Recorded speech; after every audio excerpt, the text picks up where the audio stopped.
Bonjour Bertrand Pouey. Bon, là, Amadeus est dans l'actualité, mais peut-être une actualité dont vous vous seriez passé. Le NDC d'Air France ne sera pas imposé aux agences de voyage business au 1er octobre comme c'était prévu. Alors qu'est-ce qui se passe? Dites-nous un peu. Alors, première chose, je ne vais pas commenter la décision en effet communiquée par Air France. En revanche, l'actualité et la bonne nouvelle, c'est que nous, en termes de solutions et de fonctionnalités, on oppose souvent les GDS au NDC. Pour moi, c'est totalement complémentaire et la preuve, c'est que chez Amadeus, on intègre le contenu NDC d'un certain nombre de compagnies aériennes, Singapore Airlines, American Airlines et d'autres compagnies, mais également donc Air France. Aujourd'hui, pour donner un ordre d'idée à la profession, nous sommes aujourd'hui sur des couvertures fonctionnelles qui couvrent à la fois la partie shopping, la partie booking, mais bien évidemment la partie après-vente, que ce soit l'échange, le refund ou le void. Donc je dirais une couverture fonctionnelle assez globale et qui doit permettre en effet aux agents de voyage d'avancer. On travaille quand même toujours sur des évolutions aussi sur l'interface graphique qui va venir au cours des mois prochains. Mais donc tout ça pour dire, les solutions sont là. Oui, les solutions sont là, mais Bertrand, vous le savez bien que beaucoup d'agences sont rétives, beaucoup de compagnies sont rétives aussi, un certain nombre d'américaines, Emirates aussi, je crois. Bon, là, se mettre un petit peu en retrait du projet NDC. On parle de fonctionnalités manquantes, on parle de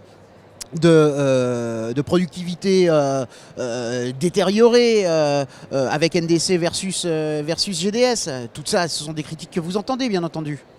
Alors tout à fait, maintenant je reviens à ce que je disais, on parle de fonctionnalités manquantes, il faut aussi parler de fonctionnalités présentes. Je viens de dérouler globalement le spectre global des fonctionnalités jusqu'à l'après-vente. Pas besoin d'appeler la compagnie aérienne, en tout cas avec Amadeus. La deuxième chose, pour en venir aux dégradations potentielles des temps de traitement des dossiers, encore une fois, il faut voir ce que NDC également apporte. Il apporte de la visibilité sur un certain nombre de problématiques qui jusque-là étaient très coûteuses en temps. La définition et des clarifications sur par exemple la description des fares et des options de fares disponibles. Tout cela avec une solution graphique aujourd'hui fait un gain de temps et gagner du temps aux agents de voyage et permet aussi aux compagnies aériennes de fournir aux agents de voyage un certain nombre de services qui n'étaient pas disponibles avant. Et alors dans ce délai supplémentaire de 6 mois là, que Air France a laissé, si j'ose dire, aux agences de voyage business, vous allez continuer à travailler, à améliorer ce NDC ? Je ne vais même pas dire plus que jamais, puisqu'on travaille sur NDC depuis bon nombre d'années, depuis 7-8 ans, et on va dire de manière véritablement continue depuis 6 bonnes années. Donc bien évidemment on va continuer. Je mentionnais un certain nombre de fonctionnalités, surtout sur la partie interface graphique, pour permettre en effet aux agents de voyage d'avoir plus de possibilités en termes de filtres, en termes de tri. Aujourd'hui il y a un certain nombre de ces fonctionnalités qui sont déjà disponibles. Et courant novembre, courant décembre, on a déjà des nouvelles livraisons qui sont prévues pour faciliter tout particulièrement le tri et le filtre, par exemple dans les parties d'échange. Donc oui, pour répondre à la question, bien évidemment, on travaille dessus, nous avons travaillé dessus, nous travaillons dessus et nous continuerons à travailler dessus. Alors Amadeus, c'est GDS, NDC, on vient d'en parler, c'est aussi Cytric. Et il y a quelques mois, je dirais, il y a une annonce qui a été faite d'un partenariat fort entre Cytric et Microsoft. Est-ce que vous pouvez nous en dire plus? Et est-ce que vous pouvez nous dire où ça en est? Alors avec grand plaisir, très bonne question. Je vais essayer de replacer. Je vais essayer de replacer ça un petit peu dans un contexte global pour que tout le monde comprenne bien.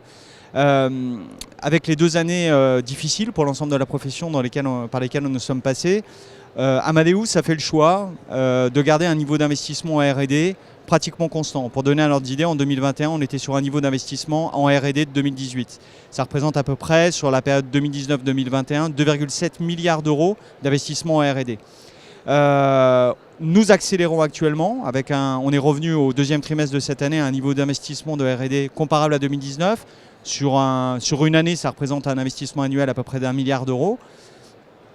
Et dans ce cadre-là, nous avons un certain nombre d'axes majeurs prioritaires. NDC, nous en avons parlé. Nous avons bien évidemment l'hôtellerie que nous déployons à grands pas avec des solutions comme Amadeus Value Hotel. Et puis un axe de partenariat majeur entre Amadeus et Microsoft, pour faire référence à la question posée. Alors, derrière ce partenariat, pour nous, il y a deux grandes choses. Il y a à la fois le fait que Microsoft est une grande société d'innovation, comme les Amadeus. Donc je dirais un DNA qui est assez commun. La deuxième chose, c'est que si on veut proposer des partenariats à l'ensemble de la profession et que ces partenariats soient pérennes, il faut que Amadeus, de notre côté, nous puissions également assurer des partenariats pérennes avec un certain nombre d'acteurs technologiques. Microsoft nous a paru être un très bon partenaire, donc à la fois pour aujourd'hui un projet de migration sur le cloud. On a un planning globalement jusqu'à 2025 et Microsoft est notre partenaire.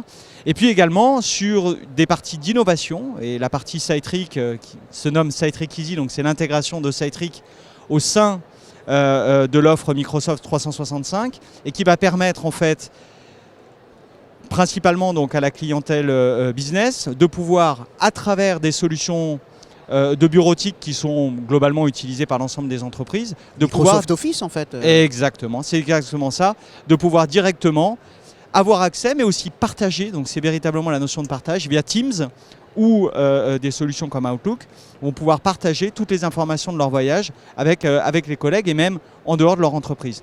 Donc véritablement l'idée c'est de dire un voyageur d'affaires ne voyage pas pour voyager. Il voyage dans un but précis, une réunion et la rencontre de collègues ou de gens à l'extérieur. L'idée, c'est que tout ce voyage-là se prépare en règle générale via des outils de bureautique, que ce soit Outlook, que ce soit Teams. Et l'idée, c'est véritablement de rapprocher nos deux outils, Cytric et l'offre Microsoft 365, pour avoir en fait un outil beaucoup plus intégré, beaucoup plus simple et beaucoup plus intuitif encore d'utilisation. Très bien, merci beaucoup Bertrand. Un grand merci à vous.